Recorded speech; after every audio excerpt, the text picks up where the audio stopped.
इस वीडियो में हम डिस्कस करेंगे regarding chapter 23 of computer network. यहाँ पे जो टॉपिक है वो भी नेटवर्क लेयर से ही रिलेटेड है। टॉपिक का नेम है राउटिंग। सो राउटिंग क्या होती है इन जनरल वो हम देखेंगे, और बाकी इससे रिलेटेड जो एल्गोरिदम्स और फर्दर डिटेल्स है तो उसके जो है टॉपिक्स हम अपकमिंग वीडियोस में डिस्कस करेंगे। यहाँ इन जनरल राउटिंग क्या होती है तो वो हम देखेंगे। सबसे पहले कुछ इंपॉर्टेंट पॉइंट्स देखते हैं कि राउटिंग होती क्या है। So routing is a process of selecting path along which the data can be transferred from source to the destination. Routing is performed by a special device known as router. ठीक है, routing का मतलब क्या होता है? सबसे पहली बात तो ये राउटिंग की प्रोसेस को कौन परफॉर्म करता है? राउटर। एक डिवाइस की मदद से ये होता है। और जनरली जब कोई भी ब्लॉक डायग्राम या ऐसा नेटवर्किंग का डायग्राम हम यूज करते हैं और इस तरीके का यदि आपको एक डिवाइस या आइकन मिला दिख रहा है तो समझ लीजिए ये राउटर को डिपिक्ट कर रहा है। ठीक है, तो ये सपोज राउटर है, तो कोई पैकेट आया इसके पास ट्रांसफर के लिए, तो ये राउटर अपनी तरफ से एक डिसीजन लेता है। सपोज यहाँ सोर्स है और यहाँ डेस्टिनेशन है, यहाँ तक पैकेट जाना है। इन बिटवीन भी बहुत सारे डिवाइसेस या राउटर्स आएंगे, तो एक सपोज राउटर बीच में है, यहाँ तक पैकेट आया, पी करके पैकेट आया। ठीक है, नेटवर्क पैकेट कह लीजिए, डाटाग्राम कह लीजिए, बात एक ही रहती है, बस हेडर किसी में डिफरेंट रहता है तो इसीलिए नाम भी बदल जाता है। बट जनरली डाटा को, जो डाटा ट्रांसमिट हो रहा होता है उसको नेटवर्क लेयर पे पैकेट का नाम ही दिया जाता है। ठीक है, नाउ देखिए, सो पैकेट आया तो इस राउटर के पास डेस्टिनेशन तो यहाँ है ना, अभी दूर है वो। इन बिटवीन तो और भी डिवाइसेस हो सकते हैं या और भी राउटर्स हो सकते हैं, तो बहुत सारे पाथ्स के थ्रू इस पैकेट को जाना पड़ेगा। सपोज हम मान के चलते हैं कि 4 या 5 पाथ्स हैं। ठीक है, तो ये राउटर डिसाइड करता है कि बेस्ट पाथ कौन सा सेलेक्ट करना है ताकि ये इस डेस्टिनेशन तक एफिशिएंटली पहुंच जाए। एफिशिएंट का मतलब जहां कॉस्ट भी कम लगे, एरर भी ना हो, कंजेशन भी ना हो। बहुत सारे फैक्टर्स को देखते हुए और कुछ राउटिंग एल्गोरिदम्स होते हैं, उनको फॉलो करके ये राउटर डिसाइड करता है कि किस पाथ को सिलेक्ट करना। सपोज ये पाथ सिलेक्ट कर लिया, ये वाला। तो ये जो process of selecting the best path या मोस्ट सूटेबल पाथ, जिससे उस जो सोर्स से डेस्टिनेशन तक कैसे पैकेट पहुंचाना, तो उस पाथ को जो डिसाइड करता है that is known as router. Device का नाम राउटर होता है और उस प्रोसेस का नाम होता है राउटिंग। ठीक है, सो इससे देखिए एक चीज तो आपको समझ आ गई कि ये डिवाइस अपने लेवल पे डिसीजन मेकिंग कर पा रहा है कि 4-5 पाथ्स हैं, बेस्ट पाथ कौन सा सेलेक्ट करना है, तो इसको आप क्या कहेंगे? It is a smart device. Now देखिए, a router works at the network layer in the OSI model and internet layer in TCP/IP model। OSI model में 7 लेयर्स होते हैं और TCP/IP में कितने होते हैं? 4 लेयर्स, समटाइम्स इसको 5 भी कहते हैं, बट बेसिकली 4 लेयर्स होते हैं। ठीक है, तो ये 7 OSI के हो गए। TCP/IP में क्या होता है? जैसे शुरू के 2 को मिला के लिंक एक्सेस लेयर हो गया, या लिंक लेयर भी कहते हैं उसको। फिजिकल लेयर और डाटा लिंक लेयर को मिला के ये टीसीपी का पहला हो गया। और ये नेटवर्क लेयर को टीसीपी में इंटरनेट लेयर भी कहा जाता है। ठीक है, बाकी फिर ट्रांसपोर्ट लेयर आ गया, और टीसीपी में ये ओएसआई के ऊपर के 3 लेयर्स को मिला के एक लेयर बना दिया जाता है। कौन से लेयर्स हैं ये ओएसआई में? Session, presentation and application layer. इनको मिला के एक लेयर कहा जाता है टीसीपी में, उसका सीधा नाम है एप्लीकेशन। बट ये कॉम्बिनेशन होता है, इसमें एप्लीकेशन लेयर ये तीनों के फंक्शंस परफॉर्म कर रहा होता है।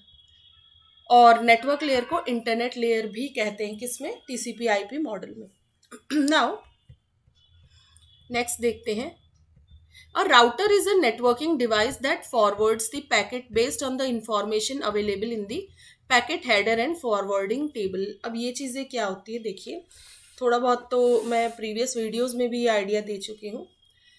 तो नेटवर्क लेयर पे जो डाटा ट्रांसमिट हो रहा है उसको कंप्लीट को हम पैकेट का नाम देते हैं। ठीक है, जनरली पैकेट, समटाइम्स डाटाग्राम भी बोल देते हैं या फ्रेम भी बोल देते हैं, बट ये अलग अलग लेयर्स पे अलग अलग नाम हो जाते हैं। ट्रांसपोर्ट लेयर पे सेगमेंट नाम होता है, डाटा लिंक लेयर पे इसी चीज़ को फ्रेम बोल देते हैं। क्यों? हेडर चेंज हो जाता है, हेडर या टेलर, कुछ जो इन्फॉर्मेशन वो लेयर अपनी तरफ से ऐड या डिलीट करता है उस हिसाब से उस पैकेट का फिर नाम चेंज हो जाता है। तो नेटवर्क लेयर पे इसको पैकेट कहते हैं जनरली, ठीक है। तो ये राउटिंग के प्रोसेस को कौन कर रहा होता है? राउटर। और राउटर एक नेटवर्किंग डिवाइस होता है जो कि पैकेट को फॉरवर्ड करता है। वो किस पाथ पे फॉरवर्ड कर रहा होता है उसके लिए उसको 2 चीज़ों की ज़रूरत पड़ती है। पहली बात तो पैकेट के हेडर को देखता है वो, कि उस हेडर में क्या इंफॉर्मेशन अवेलेबल है। उस इंफॉर्मेशन के आधार पे वो फिर कहाँ जाता है? राउटर। हर राउटर पे एक टेबल मेंटेन रहता है जिसको आप राउटिंग टेबल कह सकते हैं या फिर फॉरवर्डिंग टेबल। ये रहा, वो अपने टेबल में फिर जाके इंफॉर्मेशन देखेगा। हेडर से उसने कुछ इंफॉर्मेशन ले ली, अब वो चीज़ यहाँ पे भी फॉरवर्डिंग टेबल पे भी मेंटेन रहती है। तो वो देखेगा इसके कॉरस्पॉन्डिंग बेस्ट पाथ क्या हो सकता है। वो बेस्ट पाथ कौन मेंटेन कर रहा होता है? Forwarding table. और ये टेबल कैसे मेंटेन होता है? इसके कुछ एल्गोरिदम्स होते हैं जिसको राउटिंग एल्गोरिदम्स कहते हैं। वो तो फर्दर वीडियोस में हम देखेंगे, बाकी उनके न्यूमेरिकल्स भी हम देखेंगे। यहाँ पे इन जनरल राउटिंग हम बात कर रहे हैं यहाँ पे, ठीक है। तो पैकेट हेडर और फॉरवर्डिंग टेबल, इन दोनों को ध्यान में रख के राउटर डिसाइड करता है कि कौन सा पाथ सेलेक्ट करना है पैकेट को सेंड करने के लिए। और एक सोर्स से डेस्टिनेशन के बीच में मल्टीपल राउटर्स भी हो सकते हैं और हर राउटर अपने लेवल पे डिसीजन लेता है और पैकेट ऐसे फिर जो है फॉरवर्ड होता चला जाता है। नेक्स्ट है the routing algorithms are used for routing the packets. ये जो पैकेट्स राउट हो रहे होते हैं, मतलब जो बेस्ट पाथ के थ्रू जा रहे होते हैं, तो ये किस बेसिस पे हो रहा होता है? फॉरवर्डिंग टेबल मैंने बताया था, बट वो टेबल भी कैसे मेंटेन हो रहा होता है? उनमें कुछ राउटिंग एल्गोरिदम्स का यूज होता है, ठीक है। तो the routing algorithms are used for routing the packets. Routing algorithm होता क्या है? The routing algorithm is nothing but a software responsible for deciding the optimal path through which packet can be transmitted. Software होता है, set of instructions होते हैं जिनको follow करके ये डिसाइड किया जाता है कि बेस्ट पॉसिबल पाथ क्या हो सकता है जिससे पैकेट को ट्रांसमिट किया जा सकता है। ऑप्टिमल पाथ का मतलब ही होता है बेस्ट पॉसिबल पाथ, मतलब जहाँ बहुत सारे फैक्टर्स होते हैं, क्वालिटी भी ना गिरे उस पैकेट की या उस डाटा की, वो लॉस्ट भी नहीं होना चाहिए, कंजेशन भी ना हो, कहीं जाके वो फंस जाए आगे, पता चला कोई ऐसे रूट से उसको ट्रांसमिट कर दिया गया जहाँ कंजेशन है ऑलरेडी, या वो पाथ बहुत बड़ा है, शॉर्ट पाथ भी होना चाहिए, जल्दी भी जाना चाहिए वो पैकेट, ठीक है। और कॉस्ट भी, पता चला शॉर्ट पाथ तो है लेकिन वहाँ कंजेशन हो सकता है या फिर कॉस्ट बहुत ज़्यादा है उसकी, तो उसको डिस्कार्ड कर दिया जाता है। उसके कंपैरिजन में थोड़ा सा लंबा पाथ भी ले लिया जाता है, बट ये देखा जाता है कि ज़्यादातर कहाँ से पैकेट अच्छे से ट्रेवल कर जाएगा, ठीक है। नाउ नेक्स्ट है the routing protocols use the metric to determine the best path for the packet delivery. और कुछ राउटिंग प्रोटोकॉल्स का यूज हो रहा होता है बेस्ट पाथ को डिसाइड करने के लिए। The metric is the standard of measurement. कुछ मेट्रिक्स को ध्यान में रख के चीज़ की जाती है। वो मेट्रिक क्या हो सकती है? जैसे मैंने अभी बताया था कि बहुत सारे फैक्टर्स को ध्यान में रखते हुए वो एल्गोरिदम वर्क कर रहा होता है, तो वो मेट्रिक या वो फैक्टर्स क्या हो सकते हैं? वो मेट्रिक होते हैं कुछ स्टैंडर्ड ऑफ मेजरमेंट, उनको ध्यान में रखते हुए। अब वो क्या हो सकता है? The metric is the standard of measurement such as hop count. Hop count मतलब जैसे 5 डिवाइसेस के थ्रू होके उस पैकेट को जाना पड़ेगा। सपोज ये डेस्टिनेशन है, यहाँ सपोज 2 है, तो हॉप काउंट क्या हो गया? ये जैसे 1 हो गया, फिर 2, 3 और 4। कितने हॉप्स, कितनी हॉप्स मतलब हर एक को हॉप कहा गया है यहाँ। तो हॉप काउंट मतलब कितने डिवाइसेस को उसे क्रॉस करना पड़ रहा है इन बिटवीन, सोर्स से डेस्टिनेशन के बीच में। बैंडविड्थ को ध्यान में मतलब लिया जाता है कि पैकेट किस पाथ से जाएगा, डिले, कितना डिले हो सकता है, इन फैक्टर्स को ध्यान में रख के डिसाइड किया जाता है। Then current load on the path, path पे कितना लोड है, मतलब कंजेशन ऑलरेडी है तो उस पाथ को अवॉइड कर दिया जाता है। These metrics are used by the routing algorithm to determine the optimal path to the destination. इन चीज़ों को ध्यान में रख के राउटिंग एल्गोरिदम डिसाइड करता है कि कौन सा ऑप्टिमल पाथ हो सकता है, बेस्ट पाथ हो सकता है। The routing algorithm initializes and maintains the routing table for the process of path determination. तो राउटिंग एल्गोरिदम, फिर राउटिंग एल्गोरिदम की मदद से क्या मेंटेन होता है? राउटिंग टेबल, या फिर जिसको हम फॉरवर्डिंग टेबल कह रहे थे। और वो किस डिवाइस के थ्रू मेंटेन होता है? वो राउटर के थ्रू, ठीक है। तो राउटिंग टेबल का यूज होता है for the process of path determination, कौन सा पाथ सेलेक्ट करना है फॉर ट्रांसमिशन ऑफ पैकेट, तो वो राउटिंग टेबल फिर डिसाइड करता है। अब यही जो मैट्रिक्स की हमने बात करी, किन चीज़ों को ध्यान में रख के बेस्ट पॉसिबल पाथ डिसाइड होता है बाय अ राउटिंग एल्गोरिदम, वो हम देखते हैं। ये मैट्रिक्स बहुत इंपॉर्टेंट है। So routing metrics and costs, cost को भी ध्यान में रखा जाता है और कुछ मैट्रिक्स को भी, तो वो ये बहुत इंपॉर्टेंट टॉपिक है। इन्हीं के बेसिस पे फिर हम न्यूमेरिकल्स वगैरह भी देखेंगे। Routing metrics and costs are used for determining the best route to the destination. तो जो राउटिंग एल्गोरिदम बेस्ट पाथ को सेलेक्ट करता है वो किस बेसिस पे करता है, जैसा कि मैंने पहले बताया कि कुछ चीज़ों को ध्यान में रख के ये डिसीजन लिया जाता है कि कौन सा पाथ सेलेक्ट करना है। ठीक है, तो उन्हीं फैक्टर्स को कहा जाता है राउटिंग मैट्रिक्स या फिर कॉस्ट। कॉस्ट तो समझ में आ ही रहा है, कॉस्ट मतलब कितनी कॉस्ट लगेगी उसको ध्यान में रख के, और राउटिंग मैट्रिक्स मतलब अलग कुछ फैक्टर्स हैं, वो हम देखेंगे क्या क्या है। The factors used by the protocols to determine the shortest path, these factors are known as the metric। तो metric क्या है, वो factors हैं जिनको ध्यान में रखा जाता है। कौन ध्यान में रखता है, जो नेटवर्किंग प्रोटोकॉल्स होते हैं, प्रोटोकॉल्स होते हैं सेट ऑफ रूल्स, प्रोटोकॉल्स कह लीजिए, और जो राउटिंग एल्गोरिदम्स हैं, सब इसी चीज़ को ध्यान में रख के डिसीजन लेते हैं कि कौन सा बेस्ट पाथ सेलेक्ट करना है, और वो हो सके तो शॉर्टेस्ट होना चाहिए, जहाँ जल्दी से जल्दी जो है हम उस पैकेट को पहुंचा सके, मतलब वो राउटर पहुंचा सके। और राउटर तो जैसा मैं बता चुकी इस तरीके से डिपिक्ट होता है ये डिवाइस।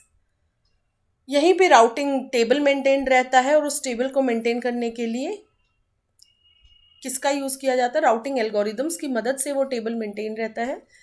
और ये सब किस चीज़ को ध्यान में रख के सारे डिसीजन लेते हैं, उन्हीं को कहा जाता है राउटिंग मैट्रिक्स। और कॉस्ट को भी ध्यान में लिया जाता है कि पता चला कोई पाथ सेलेक्ट हो गया, वहाँ कॉस्ट बहुत ज़्यादा लग रही है। कॉस्ट तो एक बहुत बड़ा फैक्टर है ही हर चीज़ में। हम छोटे छोटे घर के भी सामान यदि लेते हैं तो cost is a major thing. छोटे छोटे सामान में तो हम कॉस्ट को इंक्लूड करते हैं। ठीक है, कॉस्टली भी यदि ले रहे तो फिर और फैक्टर्स को देखते हैं, क्वालिटी ठीक है या फिर वो ज़्यादा चलेगा, मजबूत है, तो बाकी फैक्टर्स को भी, कॉस्ट कहीं लग भी रही है तो फिर बाकी फैक्टर्स बहुत मजबूत होने चाहिए। और पता चला कॉस्ट तो कम है लेकिन बिल्कुल ही बेकार है वो आइटम, या फिर जैसे कॉस्ट यहाँ कम लगे बट वो पाथ बिल्कुल बेकार है, वहाँ कंजेशन है, बाकी चीज़ें जो हैं बिल्कुल ही ठीक नहीं है उस पाथ पे, तो फिर वैसे शॉर्टेस्ट पाथ को भी रिजेक्ट कर दिया जाता है। Now metrics are the network variables, इनको नेटवर्क वेरिएबल्स भी कह सकते हैं आप। Metrics are the network variables used to determine the best route to the destination। ठीक है, ये network variables हैं and they are used to determine the destination के लिए best route determine होता है इनकी मदद से, इनको ध्यान में रख के। For some protocols use the static metrics means that their value cannot be changed। कुछ protocols किसका यूज करते हैं, static metrics का। ये वो metrics होते हैं जिनकी वैल्यू नहीं चेंज होती है। And for some other routing protocols use the dynamic metrics means that their value can be assigned by the system administrator। ये वैल्यूज चेंज हो जाती है। तो एक जो राउटिंग प्रोटोकॉल्स होते हैं या राउटिंग एल्गोरिदम्स कह लीजिए, ये दो टाइप के मैट्रिक्स को ध्यान में रखते हैं। या तो वो मैट्रिक्स स्टैटिक होते हैं या डायनामिक। स्टैटिक मैट्रिक्स का मतलब नाम से ही है कि वो उनकी वैल्यू चेंज नहीं होती, स्टैटिक है, वो स्टिल है। डायनामिक मतलब जो चेंज हो पाते हैं, और इनको कौन चेंज कर सकता है, इनकी वैल्यू को चेंज किया जा सकता है और ये वैल्यू असाइन की जा सकती है बाय द सिस्टम एडमिनिस्ट्रेटर, जो उससे डील कर रहा होता है कंप्लीट नेटवर्किंग सिस्टम से। नाउ जो मोस्ट इंपॉर्टेंट मैट्रिक वैल्यूज है उसको हम देखते हैं। जो most common metric values are, सबसे पहला है हॉप काउंट। अब हॉप काउंट होता क्या है, hop count is defined as a metric that specifies the number of passes through internetworking devices such as a router. A packet must travel in a route to move from source to the destination if the routing protocol considers the hop as a primary metric value.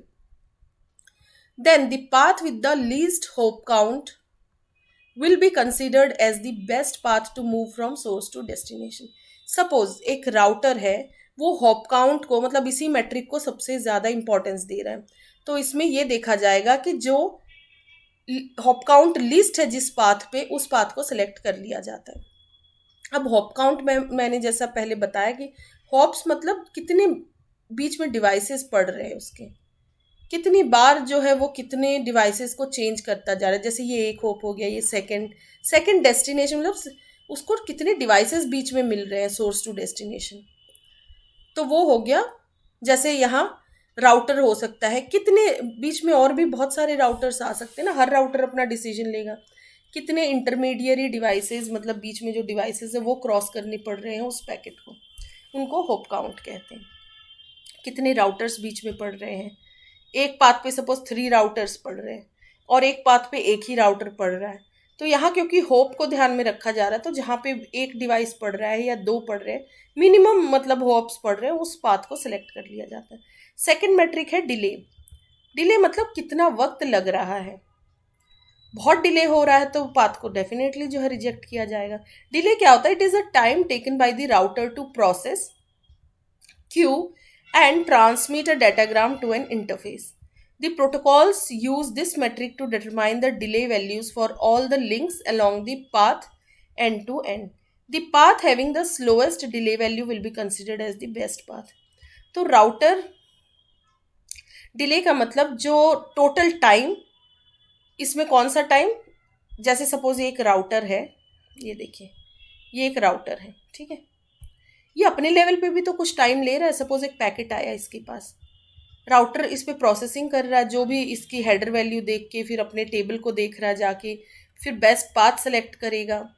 तो इसमें भी तो वक्त लग रहा है, तो ये टाइम भी कंसिडर होगा जो राउटर ले रहा है प्रोसेसिंग के लिए। प्लस फिर सपोज इस इंटरफेस पे, इंटरफेस मतलब ये पाथ, ये राउटर और लिंक जो है इसके बीच को इंटरफेस कहा जाता है। तो इस पे सपोज पैकेट को ट्रांसमिट किया जाएगा पाथ पे, तो ये टाइम प्लस वो जो ट्रैवलिंग के लिए लेगा कंप्लीट डेस्टिनेशन तक जाने के लिए, तो इसमें टोटल टाइम राउटर की प्रोसेसिंग का भी हो गया, और जो टाइम उसे लिंक के थ्रू ट्रैवल, मतलब वो जो फिजिकल मीडियम हो गया या लिंक हो गया, इस इंटरफेस से जो ट्रैवल कर रहा है दूसरे डिवाइस तक, फिर तीसरा डिवाइस आएगा, जो भी कंप्लीट डेस्टिनेशन तक जाने में कितना टाइम लगेगा, तो उसको कहते हैं डिले। जिस पाथ से ज़्यादा टाइम लगेगा तो राउटर फिर उस पाथ से ना सेलेक्ट करके, ये चीज़ें भी देखिए कैलकुलेट होती हैं, तो उसके बेसिस पे डिसीजन लिया जाता है कि कहाँ पे डिले कम है, फिर उस पाथ से भेजा जाता है, यदि इस फैक्टर को हम सबसे ज़्यादा महत्व दे रहे हैं तब। तो हॉप काउंट हो गया, डिले हो गया। देन बैंडविड्थ की बात कर लेते हैं। बैंडविड्थ में देखिए, the capacity of the link is known as a bandwidth of the link. Link मतलब वो जो फिजिकल मीडियम जिससे ट्रैवल कर रहा है, इसकी कितनी कैपेसिटी है, उस कंप्लीट को कहते हैं bandwidth. The bandwidth is measured in terms of, इस बैंडविड्थ को मेजर किया जाता है बिट्स पर सेकेंड में, जिसको शॉर्ट में हम बीपीएस कहते हैं। तो इस लिंक की इतने बिट्स पर सेकेंड है, that means that is the bandwidth of that link. The link that has a higher मतलब एक सेकेंड में कितने बिट्स वो ट्रांसफ़र कर पा रहा है, वो लिंक, उसको बैंडविड्थ कहते हैं। The link that has a higher transfer rate like gigabit is preferred over the link that has the lower capacity like 56 kilobytes. तो किलोबाइट्स पर सेकेंड के बजाय कोई गीगाबाइट्स पर सेकेंड ट्रांसफ़र कर पा रहा है, तो उसको हायर ट्रांसफ़र रेट कहेंगे, हायर बैंडविड्थ कहेंगे, उसको प्रेफरेंस ज़्यादा मिलती है।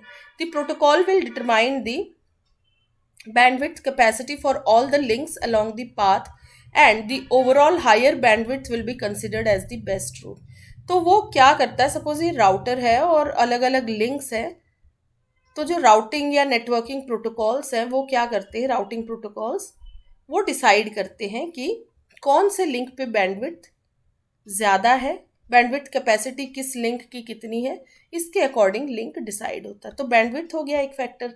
देन लोड, किस लिंक पे ज़्यादा लोड है, तो जहाँ लोड ज़्यादा उस लिंक के थ्रू ना ट्रांसफ़र करके थोड़े से कम लोड वाले लिंक पे ट्रांसफ़र किया जाता है, या फिर जहाँ लोड बहुत ही ज़्यादा मिनिमम है या नहीं भी है। Load refers to the degree to which the network resource such as a router और network link is busy. Load का मतलब वहाँ पे जो उस लिंक पे जो डिवाइसेस अटैच्ड हैं या वो लिंक इन जनरल, वो कितना बिजी है, मतलब वो ऑलरेडी कुछ चीज़ों से डील कर रहा है, बाकी पैकेट्स ट्रेवल कर रहे हैं उससे, ठीक है, डिफरेंट सोर्स और डेस्टिनेशन तक पहुंचने के लिए। तो उसको फिर रिजेक्ट कर दिया जाता है कि इस पे तो ऑलरेडी लोड है, मतलब राउटर भी बिजी है प्रोसेसिंग में और वो लिंक भी बिजी है पैकेट ट्रांसफर करने में। So a load can be calculated in a variety of ways. Load बहुत टाइप की हो सकते हैं। सीपीयू यूटिलाइजेशन हो रहा है वहाँ पे, बहुत सीपीयू यूटिलाइजेशन, तो सीपीयू तो बिजी है ना बाकी प्रोसेसिंग में, तो उस लिंक को जो है हटा दिया जाता है जहाँ लोड ज़्यादा, मतलब उस लिंक को नहीं सिलेक्ट किया जाता है। फिर देन सेकेंड लोड कैलकुलेट करने के लिए जो डिफरेंट है कि पैकेट्स कितने प्रोसेस हो रहे हैं वहाँ पे पर सेकेंड, इस ये भी एक फैक्टर हो गया लोड को कैलकुलेट करने के लिए। बहुत पैकेट्स ट्रेवल कर रहे हैं, दैट मीन्स वो तो बिजी है लिंक, वहाँ और पैकेट सेंड करने का क्या मतलब है। इफ इसका दैट मीन्स कंजेशन है, कंजेशन नहीं भी है तो वो बिजी है, ऑलरेडी ट्रैफिक वहाँ है, उस पर और ट्रैफिक बढ़ाने का मतलब नहीं बनता है। और ट्रैफिक का मतलब है लोड बढ़ेगा उस लिंक पे, लोड बढ़ेगा तो डेफिनेटली ट्रांसमिशन स्लो हो जाएगा। Now if the traffic increases then the load value will also be increase. Traffic increase होगा तो लोड वैल्यू भी इंक्रीज हो जाएगी। The load value changes with respect to the change in the traffic. Load value change हो जाएगी जैसे जैसे traffic जैसे हल्का हो गया, वहाँ पे जो पैकेट्स ट्रांसमिट होने थे वो हो गए, सीपीयू भी अब थोड़ा सा फ्री हो गया। दैट मीन्स अब वहाँ पे क्या, एट पर्टिकुलर टाइम एक मोमेंट पे वो लिंक बिजी हो सकता है, दूसरे मोमेंट पे पता चला कि वो अब हाँ वहाँ पे अब भेज सकते हैं, वहाँ लोड कम हो गया। तो विद टाइम ये ट्रैफिक चेंज, जैसे इसको ना ये जो राउटिंग की जितनी भी हम बातें कर रहे हैं, इसको आप जनरल सिनेरियो जो रोड का ट्रैफिक होता है ना वो ध्यान में रखते हुए दिमाग में चलिए, ठीक है। ऑलरेडी बहुत ट्रैफिक है तो सपोज आप भी अपना कोई व्हीकल लेके ड्राइव कर रहे हैं, आप थोड़ी देर रुकना पसंद करेंगे कि पहले ही थोड़ा सा ट्रैफिक हट जाए, और थोड़ी भी पॉसिबिलिटी है या आपको बहुत जल्दबाजी है तो आप फिर कोशिश करेंगे कि थोड़ी भी जगह है तो आप चले जाए, बट इफ़ पॉसिबल वेट कर सके तो थोड़ा ट्रैफिक क्लियर होगा तब आप, दैट मीन्स उस रोड पे लोड कम हो गया, अब ट्रैफिक कम हो गया, तो आप जो है अपना व्हीकल आगे लेके जाए तो आप स्मूथली भी जाएंगे और जो है उसमें टेंशन भी नहीं रहेगी यदि आप ह्यूमन लेवल की बात करें तो, ठीक है। कोई आपका वैसा भी लॉस नहीं होगा। प्लस ऐसा होता है ज़्यादा ट्रैफिक में आप जाएंगे तो आपका व्हीकल ही डैमेज होने के चांस रहते हैं। दैट मीन्स यहाँ पैकेट्स की बात करें तो पैकेट लॉस्ट हो सकता है, डैमेज हो सकता है, ठीक है। तो नेक्स्ट देखते हैं अब, तो बैंडविड्थ देखिए क्या फैक्टर्स हमने, मैट्रिक वैल्यूज़ क्या क्या हमने देख ली, होप काउंट देख ली, डिले हो गया, देन बैंडविड्थ एंड लोड। अब नेक्स्ट है रिलायबिलिटी। देखिए सारी चीज़ें दिमाग में रख ली बट भरोसेमंद भी होना चाहिए ये लिंक। दैट मीन्स वहाँ से जो पैकेट ट्रांसमिट हो रहा है फाइनली डेस्टिनेशन तक एक सही पैकेट पहुँच रहा है या नहीं, वो भरोसेमंद। रिलायबिलिटी का मतलब है भरोसा। तो भरोसा तो एक बहुत इंपॉर्टेंट फैक्टर है इन जनरल भी, हम जो कम्युनिकेट कर रहे होते हैं ह्यूमंस के बीच में भी, तो reliability is a very big factor जिस पे आप भरोसा ही नहीं कर सकते, आप कोशिश करेंगे उस इंसान से बात भी ना करें। भरोसा तो इतनी बड़ी चीज़ है, तो रिलायबिलिटी का फैक्टर नेटवर्किंग में भी बहुत ज़्यादा इंपॉर्टेंट है, वो पैकेट सही से डिलीवर हुआ है या नहीं। Reliability reliability is a metric factor may be compose of a fixed value. इसकी एक फिक्स वैल्यू हो सकती है इस फैक्टर की। It depends on the network links and its value is measured dynamically. वो लिंक टू लिंक डिपेंड करता है और ये एट पर्टिकुलर टाइम ये चेंज भी हो जाती है। Some networks go down more often than others. अब क्या होता है, जैसे एक लिंक बहुत जल्दी डाउन हो जाता है तो दैट मीन्स उस लिंक पे आप भरोसा नहीं कर सकते, और एक लिंक है जहाँ पे पैकेट ट्रांसमिशन बहुत अच्छा हो सकता है, वो जल्दी डाउन भी नहीं पड़ेगा वो नेटवर्क, दैट मतलब वो link, so that means that link is reliable. After network failure, some network links repaired more easily than other network links. यदि कुछ फेलियर आ भी गया किसी पर्टिकुलर लिंक पे तो कुछ लिंक्स होते हैं वो इजीली रिपेयर हो जाते हैं, कुछ नहीं हो पाते। तो जो नहीं हो पाते दैट मीन्स वो लेस रिलायबल है, वहाँ सेंड करने का भी कोई मतलब नहीं है। यदि वो लिंक डाउन चला गया दैट मीन्स वेटिंग टाइम बढ़ जाएगा या फिर पैकेट आपको डिफरेंट लिंक से ट्रांसमिट करना पड़ेगा। तो बेटर है पहले ही अच्छा लिंक ढूंढ लो, ठीक है। दैट मीन्स पहले ही एक ऐसा लिंक जो कि जल्दी बाई चांस उस पर फेलियर भी आए तो वो लिंक रिपेयर हो जाए जल्दी। Any reliability factor can be considered for the assignment of reliability ratings. तो ऐसे ही अलग अलग फैक्टर्स, रिलायबिलिटी फैक्टर्स कुछ भी हो सकते हैं, वो आगे आगे या फिर आप इस पर्टिकुलर टॉपिक पे खुद डेप्थ में अपने लेवल पे पढ़ेंगे तो आपको पता चल जाएगा, बट बहुत डीप में किसी टॉपिक में नहीं जाना है जब तक आप उस पर रिसर्च ही ना कर रहे हो। ठीक है, जनरली यदि नेट को ध्यान में रखें या फिर किसी कॉम्पिटिटिव एग्ज़ाम को, या जनरल आपका जो यूनिवर्सिटी या कॉलेज लेवल का एग्ज़ाम है, तो उसमें आप बेसिक चीज़ें आप देखिए, थोड़ा इंटरमीडिएट लेवल तक जा सकते हैं उसमें। बहुत एडवांस की उसी रिलायबिलिटी को ही पढ़े जा रहे हैं, वो तब करना जब आप उस पर्टिकुलर फील्ड पे कोई रिसर्च करना चाह रहे हो, तो उसके डेप्थ में आप जाइए। नाउ एनी, तो बहुत सारे रिलायबिलिटी फैक्टर्स होते हैं जिसके बेसिस पे रेटिंग्स दी जाती है रिलायबिलिटी की, which are generally numeric values assign by the, और ये न्यूमेरिक वैल्यूज होती है जो कि कौन असाइन करता है हर लिंक को, ये रिलायबिलिटी रेटिंग कौन देता है, सिस्टम एडमिनिस्ट्रेटर। देखिए सिस्टम एडमिनिस्ट्रेटर मतलब बेसिकली जो उस पर मॉनिटरिंग कर रहा होता है ओवरऑल नेटवर्किंग पे। नाउ राउटिंग के टाइप्स देख लेते हैं अब हम, types of routing. Routing can be classified into 3 categories. So routing 3 categories में क्लासीफाई हो सकता है, static routing, default routing and dynamic routing. Static और डायनेमिक हम पीछे देख चुके हैं और डिफॉल्ट भी देखेंगे यहाँ पे। सो स्टैटिक राउटिंग हो सकती है, default routing and dynamic routing, तीनों को देखते हैं। Types of routing, static, dynamic and default routing. तो स्टैटिक राउटिंग देखते हैं सबसे पहले। Static routing is also known as non adaptive routing. इसको नॉन एडाप्टिव राउटिंग भी कहते हैं। दैट मीन्स स्टैटिक मतलब फिक्स है, इसकी वैल्यूज या वो चीज़ें फिक्स रहेंगी इसमें। नॉन एडाप्टिव मतलब अडाप्ट ना करना, वो फिक्स है, वो अकॉर्डिंग टू सिचुएशन या विद पैसेज ऑफ टाइम उसमें फ़र्क नहीं आएगा। डायनेमिक में चेंज हो जाता है, एडाप्टिव होती है वो, अकॉर्डिंग टू सिचुएशन या टाइम वो चेंज हो जाती है। So static routing is a technique in which the administrator manually adds the routers in a routing table. Routers नहीं, routes in a routing table.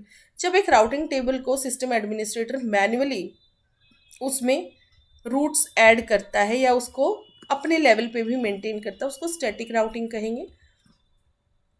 A router can send the packets for the destination along the route defined by the, यहाँ router को नहीं मौका दिया जा रहा है decide का, यहाँ एक एडमिनिस्ट्रेटर डिसाइड कर रहा है कि अपने लेवल पे वो मैन्युअली जो उसने रूट ऐड किया है उसके थ्रू वो राउटर ट्रांसमिट करे। Now in this technique routing decisions are not made based on the condition और टोपोलॉजी ऑफ द नेटवर्क्स। यहाँ किसी आउटर कंडीशन या टोपोलॉजी ऑफ नेटवर्क या किसी और फैक्टर को भी ध्यान में रख के डिसीजन नहीं लिया जा रहा है, यहाँ नेटवर्क एडमिनिस्ट्रेटर मैन्युअली जो है डिसाइड कर रहा है। सो ये फिक्स कर दिया गया कि हाँ भाई ये मैन्युअली एंटर्ड है और इसी से जो है पैकेट ट्रांसमिट होगा। सो जो भी मैनुअल एंट्रीज की जा रही है बाय द सिस्टम एडमिनिस्ट्रेटर, तो वो स्टैटिक राउटिंग में आ गया। एडवांटेजेस ऑफ स्टैटिक राउटिंग में क्या होगा, इसके फायदे क्या है, नो ओवरहेड, देन नेक्स्ट है बैंडविड्थ और थर्ड है सिक्योरिटी। तो नो ओवरहेड क्या है, it has no overhead on the CPU usage of the router. जो अपने लेवल पे प्रोसेसिंग करता है उसको नहीं करनी पड़ेगी, तो जो भी CPU यूजेज हो रहा है एट द राउटर लेवल वो नहीं होगा। दैट मीन्स कोई ओवरहेड नहीं है, ठीक है, बिजी नहीं रहेगा वो। Therefore the cheaper router can be use to obtain, तो चीप राउटर ले सकते हैं क्योंकि जितना ज़्यादा डिसीजन मेकिंग राउटर की ज़्यादा होगी, दैट मीन्स वो राउटर उतना महंगा होगा। तो मैनुअली यहाँ चीज़ें सिस्टम एडमिनिस्ट्रेटर कर रहा है तो चीपर राउटर ले सकते। Therefore the cheaper router can be use to obtain static routing. Now bandwidth क्या है, it has not bandwidth usage between the routers, कोई बैंडविड्थ यूजेज नहीं है बिटवीन राउटर्स। सिक्योरिटी देखते हैं, it provides security as the system administrator is allowed only to have control over the routing to a particular network. इसमें security है क्योंकि system administrator ही decide कर रहा है अपने लेवल पे कि कैसे राउटिंग को कंट्रोल करना है। अब इसके डिसएडवांटेजेस देखते हैं, क्या इसके शॉर्टकमिंग्स कह लीजिए, डिसएडवांटेजेस कह लीजिए। For a large network it becomes a very difficult task to add each route manually to the routing table. यदि लार्ज नेटवर्क है, मल्टीपल पाथ्स हैं, फिर आगे दूसरे डिवाइस पे फिर और अलग अलग पाथ्स हैं, तो लार्ज नेटवर्क के लिए मैनुअली ये डिसाइड करना हर रूट को राउटिंग टेबल में ये पॉसिबल नहीं हो पाता है। तो लार्ज नेटवर्क्स के लिए रिकमेंडेड भी नहीं रहता static routing. For a large network, it becomes a very difficult task to add each route manually to the routing table. The next है, the system administrator should have a good knowledge of a topology as he has to add each route manually. He or she, system administrator, तो ये इस पे आप ज़्यादा ध्यान मत दीजिएगा। The system administrator should have a good knowledge of a topology. System administrator को अच्छी नॉलेज होनी चाहिए जो नेटवर्क टोपोलॉजी क्या फॉलो हो रही है, कंप्लीट डिटेल्स, जिसके बेसिस पे डिसीजंस लिए जा सकेगी कैसे ईच रूट को मैन्युअली ऐड करना राउटिंग टेबल पे। ठीक है, नाउ डिफ़ॉल्ट राउटिंग देखते हैं। स्टैटिक राउटिंग हमने देख लिया, बट डिफ़ॉल्ट राउटिंग क्या है? Default routing is the technique in which a router is configured to send all the packets to the same hop device. एक राउटर को पहले से ही कन्फिगर कर दिया जाता है कि उसके पास जितने भी पैकेट्स आएंगे वो नेक्स्ट जो डिवाइस होगा ये होप सेलेक्ट होगा। होप डिवाइस मतलब जो नेक्स्ट डिवाइस सेलेक्ट होगा जहाँ पैकेट भेजना है, तो वो प्री डिसाइडेड रहता है, वहाँ पे उस राउटर को कन्फिगर ही उस तरीके से किया जाता है। And it doesn't matter whether it belongs to a particular network और नॉट। वो किसी पे भी उस राउटर को यूज़ करेंगे तो वो नेक्स्ट क्या होप सेलेक्ट करना उसमें पहले ही कन्फिगर कर दिया जाता है। A packet is transmitted to the device for which it is configured in default routing. वो पैकेट वहीं उसी डिवाइस तक सेंड होगा जिसके लिए वो कन्फिगर किया गया। तो डिफ़ॉल्ट मतलब पहले से ही उसका कन्फिगरेशन सेट हो गया है। Default routing is used when networks deal with the single exit point. Default routing वहाँ यूज़ होती है जहाँ एक सिंगल एग्जिट पॉइंट है कि हाँ यहाँ से एग्जिट होगा, तो पहले से उसको कन्फिगर कर दिया जाता है, उस राउटर का यूज़ हो जाता है वहाँ पे।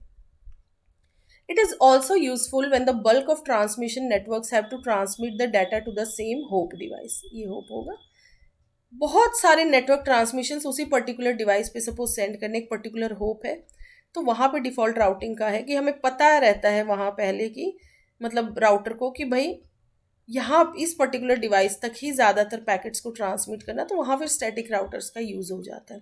वहाँ कोई डिसीजन मेकिंग नहीं करनी पड़ती कि ये इसी पर्टिकुलर डिवाइस तक सेंड करना, तो पहले ही कन्फिगरेशन कर देते हैं। When a specific route is mentioned in the routing table, the router will choose the specific route rather than the default root.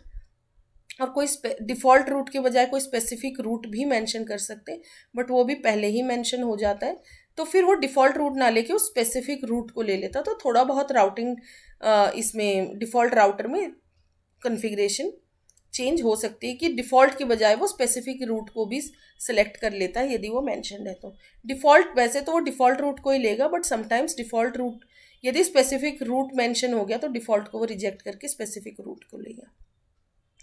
When a specific route is mentioned in the routing table, the router will choose the specific route rather than the default route. The default route is chosen only when a specific route is not mentioned in the routing table. The default route is chosen only when a specific route is not mentioned in the default route तभी choose होता है जब specific root नहीं mention रहता है कहाँ पे, routing table पे। और यदि स्पेसिफिक रूट मेंशन है तो फिर वो सिलेक्ट होगा, फिर डिफ़ॉल्ट रूट को रिजेक्ट कर दिया जाता है। तो स्टैटिक राउटिंग देख लिया हमने, डिफ़ॉल्ट राउटिंग। अब डायनेमिक राउटिंग क्या होती है? स्टैटिक को हम नॉन अडेप्टिव कह रहे थे, उसको चेंज नहीं कर सकते, लेकिन डायनेमिक राउटिंग क्या होती है? It is also known as adaptive routing. Based on situation या टाइम इसमें चेंज हो जाता है। It is a technique in which a router adds a new route in the routing table for each packet in response to the changes in the condition और topology of the network. जो भी situation रहेगी, condition रहेगी, उसको ध्यान में रखते हुए और नेटवर्क की टोपोलॉजी को ध्यान में रखते हुए नए रूट्स ऐड हो जाते हैं। मतलब राउटिंग टेबल जो है अकॉर्डिंग टू सिचुएशन कंडीशन ये चेंज होता रहता है। और स्टैटिक राउटिंग में ये राउटिंग टेबल फिक्स रहता है और उसमें मैन्युअली ऐड कर दिया जाता है रूट्स को। तो स्मॉलर नेटवर्क्स के लिए स्टैटिक राउटिंग हो गई, लार्जर नेटवर्क्स के लिए dynamic routing. Now dynamic protocols are used to discover the new routes to reach the destination. Dynamic protocols का यूज़ होता है, वो नए नए रूट्स को देखता रहता है कि कोई नया रूट तो नहीं है, तो वो टेबल भी उसके अकॉर्डिंग अपडेट होता रहता है। In dynamic routing RIP and OSPF are the protocols use to discover the new routes. तो ये नए रूट्स को डिस्कवर करने के लिए किन प्रोटोकॉल्स का यूज़ हो रहा है? RIP and OSPF। और ये इंडिविजुअली हम इनकी डिटेल्स को भी देखेंगे।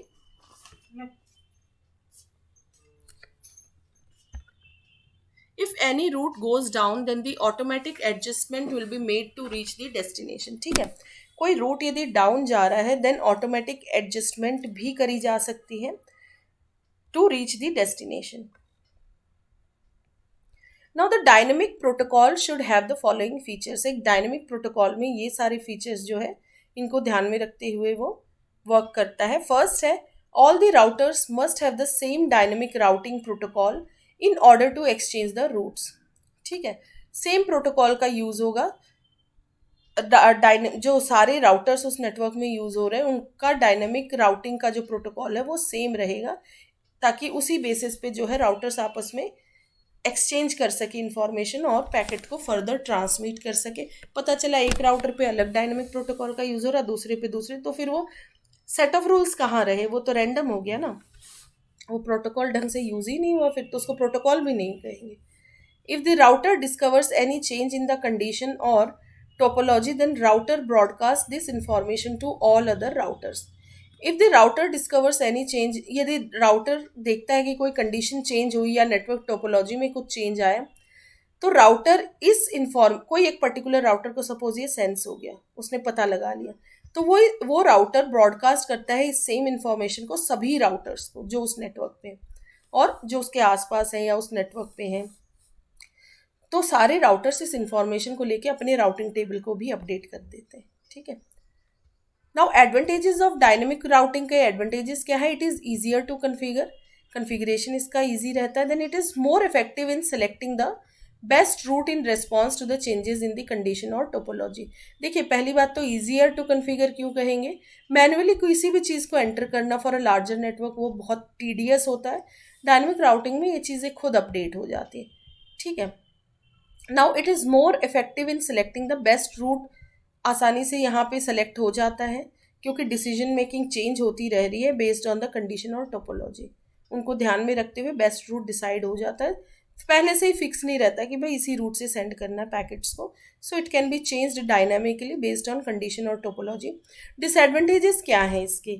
It is more expensive in terms of CPU and bandwidth usage. CPU और बैंडविड्थ को यदि इसकी बात करें then it is more expensive. ज़्यादा CPU का यूज़ हो रहा है इसमें क्योंकि डिसीजन मेकिंग लेनी पड़ रही है ना at every moment. Bandwidth usage ज़्यादा हो रहा है। It is less secure as compare to default and static routing, क्योंकि देखिए मैनुअली में तो फिक्स रहता, पता है कि ये रूट में क्या क्या प्रॉब्लम्स है या जहाँ से पहले से ही बेस्ट सेलेक्ट हो गया। रिलायबिलिटी भी ज़्यादा होती है स्टैटिक की। ये थोड़ा सा सिक्योरिटी फैक्टर्स के मामले में इसको हम लेस सिक्योर कहेंगे, क्योंकि कोई भी पाथ सेलेक्ट हो सकता है, कोई भी डिवाइस सेलेक्ट हो सकता है, तो वहाँ पे सिक्योरिटी जो है एक बहुत बड़ा फैक्टर हो जाता है। तो सिक्योरिटी के मामले में ये कमज़ोर है। सही भी हो सकता है बट भरोसेमंद, लेस रिलायबल भी कहेंगे इसको। सो यहाँ पे हमने 3 टाइप्स की राउटिंग देखी, static routing, dynamic routing and default routing. So that's all about this video. Thank you so much.